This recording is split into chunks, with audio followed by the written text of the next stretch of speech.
Hi friends, அனைவருக்கும் வணக்கம். நாம் இன்னைக்கு உளுந்த வடை நல்லா புசு புசுன்னு எண்ணெயை குடிக்காமல் நல்லா மொறு மொறுன்னு கடையில் கிடைக்கிற மாதிரி எப்படி செய்யலான்னு பார்க்கலாங்க. நான் சொல்கிற இந்த ஒரே ஒரு பொருளை மட்டும் சேர்த்திங்கன்னா உளுந்த வடை எவ்வளோ நேரம் ஆனாலும் நல்ல மொறு மொறுன்னு இருக்குங்க. அதே மாதிரி நான் சொல்கிற டிப்ஸ்லாம் ஃபாலோ பண்ணி செஞ்சிங்கன்னா உளுந்த வடை ஹார்டாகவே இருக்காதுங்க. நல்லா சாஃப்டாக எண்ணெயே குடிக்காமல் பர்ஃபெக்டாக செய்ய முடியுங்க. ஒரே நிமிஷத்தில் 100 உளுந்த வடை கூட போட்டுடலாங்க. பிகினர்ஸ் கூட ஈஸியாக செய்யலாம். அந்த அளவுக்கு டிப்ஸ் அண்ட் ட்ரிக்ஸ் நான் உள்ளே சொல்லியிருக்கேன். ஸோ வீடியோவை கடைசி வரைக்கும் ஸ்கிப் பண்ணாமல் பாருங்கள். நல்லாவே சாஃப்டாக இருக்கும். ஸோ உங்களுக்கு வீடியோவை பார்க்கும்போதே உங்களுக்கு நல்லாவே தெரியும். பாருங்கள் எந்த அளவுக்கு நல்லா சாஃப்டாக இருக்குன்னு. நல்லா கிறிஸ்பியாகவும் இருக்குங்க. டேஸ்ட் வைஸும் நல்லாயிருக்கும். வாங்க வீடியோக்குள்ளே போகலாம். அதுக்கு முன்னாடி நம்ம சேனலை சப்ஸ்கிரைப் பண்ணாத நண்பர்கள் ப்ளீஸ் சப்ஸ்கிரைப் பண்ணுங்கள், சப்போர்ட் பண்ணுங்கள். வீடியோவை கடைசி வரைக்கும் ஸ்கிப் பண்ணாமல் பாருங்கள். அப்போ தான் நான் சொல்லியிருக்கிறது எல்லாமே உங்களுக்கு புரியும். வாங்க வீடியோக்குள்ளே போகலாம். உளுந்த வடை செய்கிறதுக்கு பாருங்கள், நான் இன்றைக்கி 1 கப் உருட்டு உளுந்து எடுத்திருக்கேங்க. நான் இன்றைக்கி மெஷரிங் கப்பில் எடுத்திருக்கேன். இதோட அளவு பார்த்திங்கன்னா 200 கிராம் இருக்கும். நீங்கள் கப்பு ஆழாக்கு எதில் வேணால் அளந்து எடுத்துக்கலாங்க. நீங்கள் எடுக்கிற உளுந்து நல்ல ஃப்ரெஷ்ஷான உளுந்தாக இருக்கணுங்க. ரொம்ப நாள்பட்ட உளுந்துனா அதில் அந்தளவுக்கு வடை புசு புசுன்னு வராதுங்க.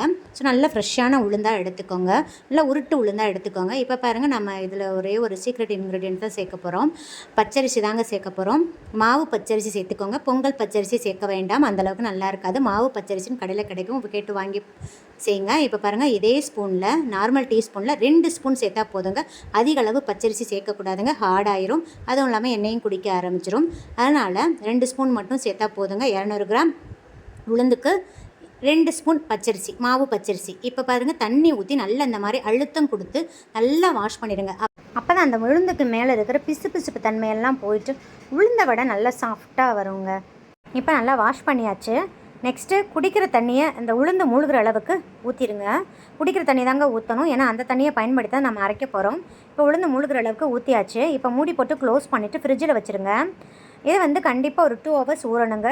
ஏன்னா நம்ம கிரைண்டரில் அரைச்சோம்னா அரை மணி நேரம் அல்லது 1 மணி நேரம் ஊறினா போதுங்க. ஆனால் மிக்சியில் அரைக்கிற பட்சத்தில் கண்டிப்பாக 2 ஹவர்ஸ் ஊறணுங்க. அப்போ தான் நமக்கு மிக்சியில் அரைப்படும் போது சீக்கிரம் மையாக அரைப்பட்டு கரைச்சிருங்க.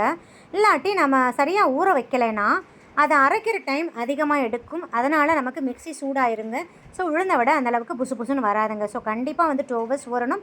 ஃப்ரிட்ஜில் ஊற வச்சுருங்க. இப்போ பாருங்கள், 2 ஹவர்ஸ் ஆயிடுச்சு. நான் எடுத்துகிட்டு வந்துட்டேன். பருப்பு பாருங்கள், நம்ம இப்படி பிரேக் பண்ணி பார்த்தா ஒரு 4 உடையணும். இந்தளவுக்கு நல்லா ஊறிடணுங்க. இப்போ இதிலிருந்து நம்ம எந்த கப்பில் உளுந்து அளந்து போட்டோமோ அதே கப்பில் ஒரு 1/4 கிளாஸ் தண்ணி எடுத்துக்கோங்க. பாருங்கள், 1/4 கிளாஸ் தண்ணி எடுத்தாச்சு. இதை நம்ம அப்படியே ஃபுல்லாக பயன்படுத்திடக்கூடாதுங்க, ஸ்பூன் அளவில் தான் பயன்படுத்தணும். இப்போ பாருங்கள், பேலன்ஸ் உளுந்தை இதே மாதிரி ஸ்ட்ரெயினர் யூஸ் பண்ணி வடிகட்டிடுங்க. இதை ஒரு 5 நிமிஷத்துக்கு அப்படியே வச்சு விட்ருங்க. அப்போ தான் எக்ஸ்ட்ரா தண்ணியெல்லாம் நல்லா வடிஞ்சிருங்க. ஸோ ஒரு 5 மினிட்ஸ் வெயிட் பண்ணுங்கள். இப்போ பாருங்கள், இந்த உளுந்தை நம்ம மிக்சியில் சேர்த்துடலாங்க. நான் இன்றைக்கி புல்லட் மிக்ஸி யூஸ் பண்ணுறேன். நீங்கள் நார்மல் மிக்ஸி யூஸ் பண்ணுறீங்கன்னா உள்ளே லைட்டாக எந்த குக்கிங் ஆயில் இருந்தாலும் ஓகே தான், அதை தடவிக்கோங்க. உள்ளே லைட்டாக அப்ளை பண்ணிக்கிட்டிங்கன்னா உளுந்து நல்லா ஒட்டாமல் வருங்க. இப்போ பாருங்கள், தண்ணியே ஊற்றாமல் 2 பல்ஸ் விட்டு எடுத்துகிட்டு வந்து இப்போ நம்ம மிக்சியில் அரைக்கிற போது நம்பர் 1ல் வச்சு 1 செகண்ட், அப்புறம் 2, அப்புறம் 3ல் வச்சு 2 செகண்ட் அரைக்கணுங்க. இப்போ தான் கிராஜுவலாக நம்ம இன்க்ரீஸ் பண்ணணும். டக்குன்னு எடுத்த நிமிஷமே 3ல் வச்சு அரைச்சிடக்கூடாது. அப்படி அரைச்சிங்கன்னா உளுந்து ஓவராக சூடாயிருங்க. இப்போ ஸ்பூனை வச்சு நல்லா எடுத்து விட்டுருங்க. அப்போ தான் எல்லா உளுந்துமே நமக்கு ஈவனாக அரைப்பட்டு கிடைக்குங்க.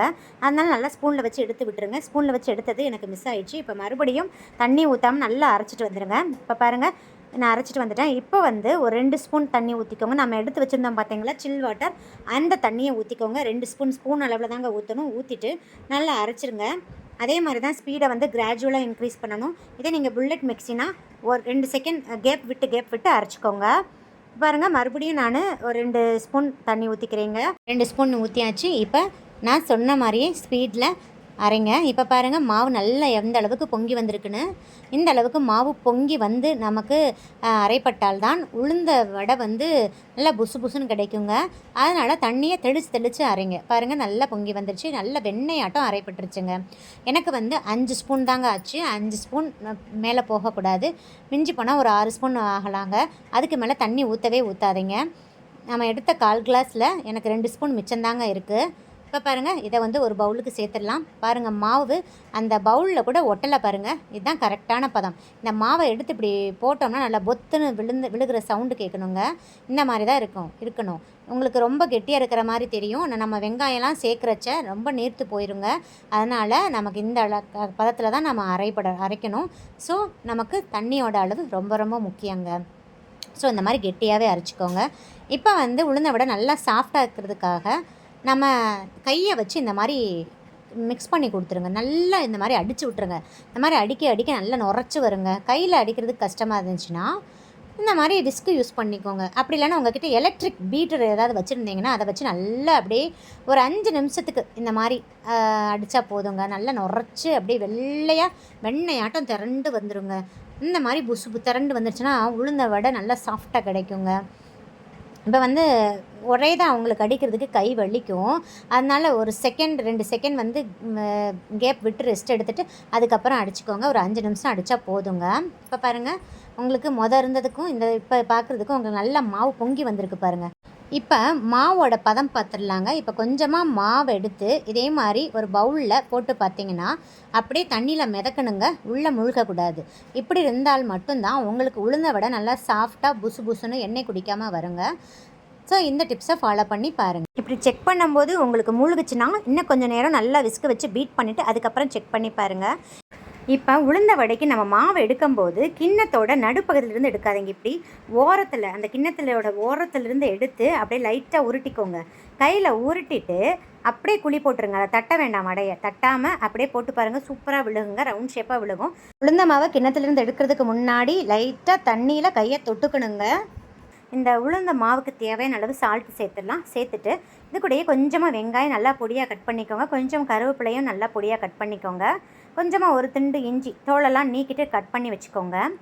இப்போ ஒரு கைப்பிடி அளவு கொத்தமல்லி தலையை நல்லா ஃபைனாக சாப் பண்ணி சேர்த்துக்கோங்க. கொத்தமல்லி தலை அதிகமாக சேர்த்திங்கன்னா உளுந்த வடை நல்லா சாப்பிட்றதுக்கு மணமாகவும் டேஸ்ட்டாகவும் இருக்குங்க. இப்போ நெக்ஸ்ட்டு 1/2 டீஸ்பூன் சீரகம், 1 டீஸ்பூன் மிளகு சேர்த்துக்கிறேங்க. நான் இன்றைக்கி பச்சை மிளகாய் சேர்க்கல, உங்களுக்கு விருப்பப்பட்டால் நீங்கள் சேர்த்துக்கோங்க. 2 பச்சை மிளகாயை நல்லா பொடியாக கட் பண்ணி சேர்த்துக்கோங்க. சேர்த்துட்டு நல்லா வந்து ஒரு பக்கமாக ஒரு கிளாக் வைஸாக மாவை வந்து நல்லா இந்த மாதிரி மிக்ஸ் பண்ணி கொடுத்துருங்க. இது கூடயே கொஞ்சமாக ஒரு பிஞ்ச் வந்து நீங்கள் பெருங்காயத்தூள் சேர்த்துக்கோங்க. வெங்காயம் மட்டும் எப்பயுமே ரொம்ப கம்மியாக சேர்த்துக்கோங்க. ஏன்னா வெங்காயம் வந்து ரொம்ப தண்ணி விடுங்க. ஸோ நம்ம வடையை பொரிச்சிட்டு அடுத்த பேட்ச் பொரிக்கிறவங்களையும் அது நீர்த்து போயிடும். ஸோ வடை வந்து கொஞ்சம் மாவு வந்து கொஞ்சம் தண்ணியாயிரும். ஸோ அதனால் எப்பயுமே வெங்காயம் கம்மியாக சேர்த்துக்கோங்க. வெங்காயம் இல்லாமல் செஞ்சால் கூட ரொம்ப நல்லது தாங்க. சேர்த்துட்டு நல்லா மிக்ஸ் பண்ணி கொடுத்துருங்க.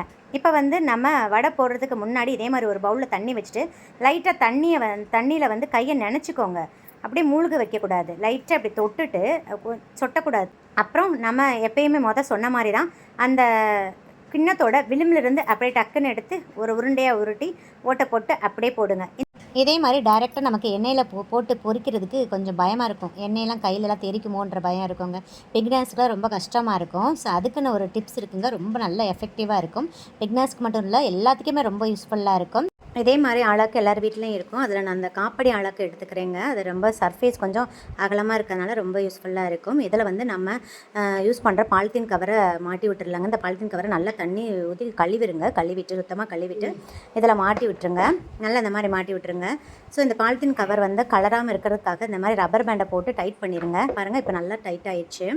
இப்போ லைட்டாக தண்ணியை தொட்டு இந்த கவரில் அப்ளை பண்ணி விட்டுருங்க. இப்போ எண்ணெய் காஞ்சிருச்சான்னு பார்த்துடலாம். எண்ணெய் வந்து நல்லா காஞ்சிடணும். எண்ணெய் மிதமான சூட்டில் இருந்துச்சுன்னா கண்டிப்பாக வடை வந்து எண்ணெய் குடிக்குங்க. அதை நல்லா காய வச்சுருங்க. இப்போ கொஞ்சமாக போட்டு பாருங்கள். மாவை போட்ட உடனே டக்குன்னு மேலே எலும்பி வெந்து வருங்க. இதுதான் கரெக்டான ஸ்டேஜ். இப்போ வந்து நம்ம வடையை தட்டிடலாம். பாருங்கள், லைட்டாக தண்ணியை கையை நினச்சிட்டு அப்படியே எடுத்து உருண்டைகளாக உருட்டி இந்த கவரில் வச்சு அப்படியே தட்டி போட்டுடலாங்க. ஈஸியாக போட்டுடலாம், கொஞ்சம் கூட கஷ்டமே இருக்காது. வடை போடும்போது ஃப்ளேமை வந்து கண்டிப்பாக மீடியமில் வச்சுக்கோங்க. ஏன்னா ஹையில் வச்சுட்டு வடையை போட்டிங்கன்னா மேல்புறம் மட்டும் சிவந்துருங்க, உள்ளே நல்லா வேகவே வேகாது. ஸோ கரெக்டாக வடை போடும்போது ஃப்ளேமை வந்து மீடியமில் வச்சு தாங்க நம்ம வடையை வந்து வேக வைக்கணும். அப்போ தான் நல்லா கிறிஸ்பியாக வெந்து வருங்க. இந்த மாதிரி நம்ம கிண்ணத்தோட விளிம்பில் நம்ம மாவை எடுத்து உருட்டி வச்சு செய்கிறதுனால வடை வந்து எல்லா வடையும் ஒரே ஷேப்பில் நல்லா ரவுண்ட் ஷேப்பில் கிடைக்குங்க. பாருங்கள், வீடியோவில் பார்த்தீங்கன்னா தெரியும், எல்லா வடையும் ஒரே மாதிரி ஷேப்பாக ரவுண்டாக இருக்குது பாருங்கள். இதுக்குன்னு நம்ம கஷ்டப்படவே தேவையில்லைங்க, ஈஸியாக செஞ்சிடலாம். நான் சொல்கிற டிப்ஸை மட்டும் ஃபாலோ பண்ணிங்கன்னா கொஞ்சம் கூட டென்ஷன் இல்லாமல் உளுந்த வடை பிகினர்ஸ் கூட ஈஸியாக போட்டுடலாங்க. ஸோ இப்போ வந்து வடையை லைட்டாக திருப்பி விட்டு வேக வைங்க. அப்பப்போ திருப்பி விட்டுக்கோங்க. அப்போ தான் ஈக்குவலாக எல்லா பக்கமுமே வெந்து நல்லா கிறிஸ்பியாக கிடைக்குங்க வடை. இப்போ பாருங்கள், கழிக்கிறாதீங்க, மீடியம் ஃப்ளேம்லேயே வச்சு வேக வச்சுக்கோங்க. அப்போ தான் நல்லா உள்ளே வெந்து வரும். இப்போ பாருங்கள், எல்லா வடையும் நல்லா பொன்னிறமாக சிவந்து வந்துருச்சு. இப்போ நம்ம எடுத்துடலாம். பாருங்கள், பார்க்குறதுக்கு நல்லா புசு புசுன்னு எப்படி இருக்குது பாருங்கள். சூப்பராக நம்ம வடை ரெடி ஆயிடுச்சுங்க. இப்போ நெக்ஸ்ட்டு பேட்ச் போடுறதுக்கு முன்னாடி 2 செகண்ட் வந்து எண்ணெயை வந்து கொஞ்சம் ஹை ஃப்ளேமில் வச்சு காய வச்சுக்கோங்க. ஏன்னா நம்ம மிதமான தீயில் வச்சு பொரிச்சதுனால எண்ணெயோட டெம்பரேச்சர் கம்மியாக இருக்குங்க. அப்படி நம்ம போட்டோம்னா கண்டிப்பாக வடை எண்ணெய் தான் குடிக்கும். அதனால் கொஞ்சம் காய வச்சுட்டு அதுக்கப்புறம் மிதமான தீயில் வச்சு வடையை பொரிச்சு எடுத்துக்கோங்க. பாருங்கள் ஃப்ரெண்ட்ஸ், ஃபைனலாக நம்மளோட புசு புசுன்னு சாஃப்டான பஞ்சு போல் மொறு மொறு வடை ரெடி ஆயிடுச்சு. பாருங்கள், வீடியோவில் பார்த்தீங்கன்னா உங்களுக்கே தெரியும் எந்தளவுக்கு நல்லா சாஃப்டாக மொறு மொறுன்னு இருக்குன்னு. இதை இந்த மாதிரி சட்னி கூட வச்சு சாப்பிடுங்க, ரொம்ப டேஸ்ட்டாக இருக்கும். சாம்பார் வச்சுருந்தீங்கனாலும் அதில் சாம்பாரில் ஊற போட்டு சாப்பிட்டு பாருங்கள், இன்னும் அட்டகாசமாக இருக்குங்க. ஸோ இந்த வீடியோ உங்களுக்கு மிகவும் பிடிச்சிருந்தா லைக், ஷேர், கமெண்ட் பண்ணுங்கள். மறக்காமல் சப்ஸ்கிரைப் பண்ணுங்கள். பக்கத்தில் இருக்கிற பெல்லைக்கான கிளிக் பண்ண மறந்துடாதீங்க. சுவை அறிந்துட்டு சுவைத்து பாருங்கள். நன்றி, வணக்கம்.